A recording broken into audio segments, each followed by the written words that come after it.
India में IR relation की जब बात करते हैं तो चाइना और इंडिया के रिलेशन हमें बहुत ज़्यादा इन्फ्लुएंस करते हैं, बहुत ज़्यादा प्रभावित करते हैं। और इसमें कई सारी ऐसी थ्योरीज हैं जो आज भी हिस्ट्री के पन्नों पे एक डिस्प्यूट हमारे सामने क्रिएट करती हैं। इसी डिस्प्यूट की एक कड़ी को आज हम आपके सामने लाए हैं डू यू नो के सेगमेंट में। आप आईआर में भी जोड़ सकते हैं और एक स्पेशल डू यू नो के सेगमेंट में भी देख सकते हैं। इस सेगमेंट की जब हम बच्चों बात करते हैं तो हम यहाँ पे क्या बात करेंगे, पाम एंड फिंगर थ्योरी की। अगर आप अभी इस पाम एंड फिंगर थ्योरी की बात करते हैं तो ये जो पाम एंड फिंगर स्ट्रेटजी है ये माओ साहब लाए थे, और माओ साहब के टाइम पर ये जो चीज आई थी ये इसलिए आई थी क्योंकि जब वेस्टर्न वर्ल्ड ने चाइना को कैप्चर किया और चाइना की टेरिटरीज छीनी तो जो उनकी पर्टिकुलर टेरिटरीज थी वो उनके पास नहीं रह गई। वो चीजें जब उनके पास नहीं रह गई तो उनकी लाइफ में बहुत ज्यादा प्रॉब्लम्स क्रिएट हुई। तो इंडो चाइना के रिलेशन में डिस्प्यूट में कहीं ना कहीं ये पाम एंड फिंगर थ्योरी बहुत बड़ा रोल प्ले करती है, और ये पाम एंड फिंगर थ्योरी है जो कहीं ना कहीं बहुत बड़ा डिस्प्यूट भी क्रिएट करती है इंडिया और चाइना के रिलेशन के बीच में। क्या है पाम एंड फिंगर थ्योरी, इसकी अगर हम बात करें तो जैसे कि आपको पता है कि तिब्बत 1950 तक एक ऑटोनॉमस स्टेट था, एक पूरी की पूरी इंडिपेंडेंट कंट्री थी, पर धीरे धीरे इसको हमने प्रॉपर मैनर में चाइना के हाथ में जाते हुए देखा। और चाइना के हाथ में जाते हुए ही नहीं देखा, हमने ये भी देखा कि चाइना के हाथ में जाते समय जो वर्ल्ड की सुपर पावर्स बैठी थी उन्होंने कोई भी हेल्प नहीं की, कोई भी रोल नहीं प्ले किया इनको कंट्रोल या रेगुलेट करने का। ये एक बहुत शॉकिंग चीज थी।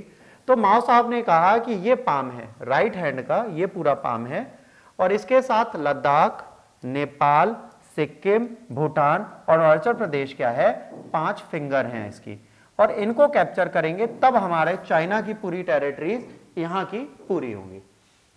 अब इन्होंने पाम एंड फिंगर थ्योरीज को देखा तो क्यों देखा, कई सारी इंपलिस्टिक कंट्रीज जो थी इन्होंने इनकी चीजें छीनी, जैसे जापान ने कोरिया, ताइवान और यूक्यू आइलैंड और पेस्कोडर्स एंड पोर्ट ऑथर छीन लिया।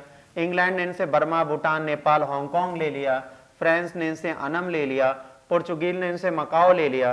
तो ये सारी चीजें जब इनसे ली तो इनको ये लगा कि टाइम के साथ अब चीजों को बदलना जरूरी है, तो उन चीजों को पर्टिकुलरली चेंज करने के लिए उन्होंने प्रोग्राम किया।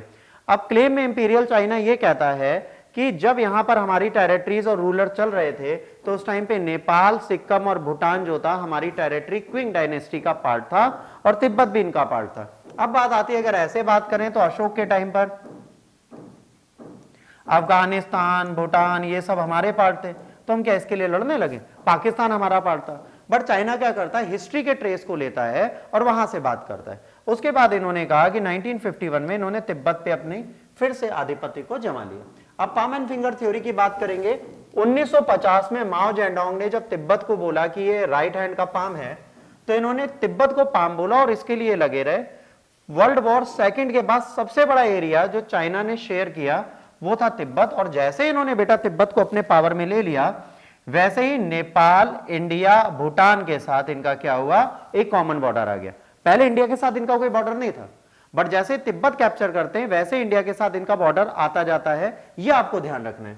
अब लद्दाख की बात करें, 1950s में चाइना ऑक्यूपाइड, ठीक है, अस्कई चीन। अब लद्दाख को अपना भाग बनाना था, उन्होंने अस्कई चीन को कैप्चर किया। इसके बाद इंडो चाइना वॉर जो हेल्प किया कि लद्दाख की फिर से टेरिटरीज कैप्चर करें। फिर 2010 में भी इन्होंने थोड़े बहुत पार्ट इनकर्जन मतलब इंक्रोचमेंट करके कैप्चर किए। गलवान वैली में जब डिस्प्यूट हुआ तब भी ये लोग साथ में खड़े रहे। तो कहीं ना कहीं ये कोशिश करते हैं कि लद्दाख हमारा पूरा का पूरा पार्ट बन जाए। नेपाल जो था वो ब्रिटिश सर्जनिटी के अंतर था 1916 तक। फिर नेपाल की पॉलिटिक्स में अब ये घुस चुके हैं और वहां की सरकार को स्टेबल करने की कोशिश करते हैं, वहां पर सरकार ना टूटे उसके लिए भी वो इंटरनल पॉलिटिक्स में जा रहे हैं। तो आज इंडो चाइना के रिलेशन भी बहुत ज्यादा स्ट्रॉन्ग दिख रहे हैं। सिक्किम इंडिपेंडेंट किंगडम थी, 1950 में भारत का प्रोटेक्टोरेट बनी, 75 में भारत का पार्ट बनी, 2003 में चाइना ने इसको भारत का भाग माना है। डोकलाम वैली में फिर से स्टैंड ऑफ हुआ 70 दिन से ऊपर का। भूटान एक इंडिपेंडेंट देश है, इसके साथ बहुत सारे फीचर्स हमारे सामने चलते हैं, इसको हम लगातार रेगुलेट करते हैं, इनके साथ इनके डिस्प्यूट चलते हैं। अरुणाचल प्रदेश को ये आज भी हमारा भाग नहीं मानते, साउथ तिब्बत का भाग मानते हैं। मैकमोहन लाइन को ये ब्रिटिश और तिब्बत के बीच में अपना भाग नहीं मानती है, अभी डे वन से कहते हैं कि हम अरुणाचल प्रदेश को अपना भाग मान के चलेंगे।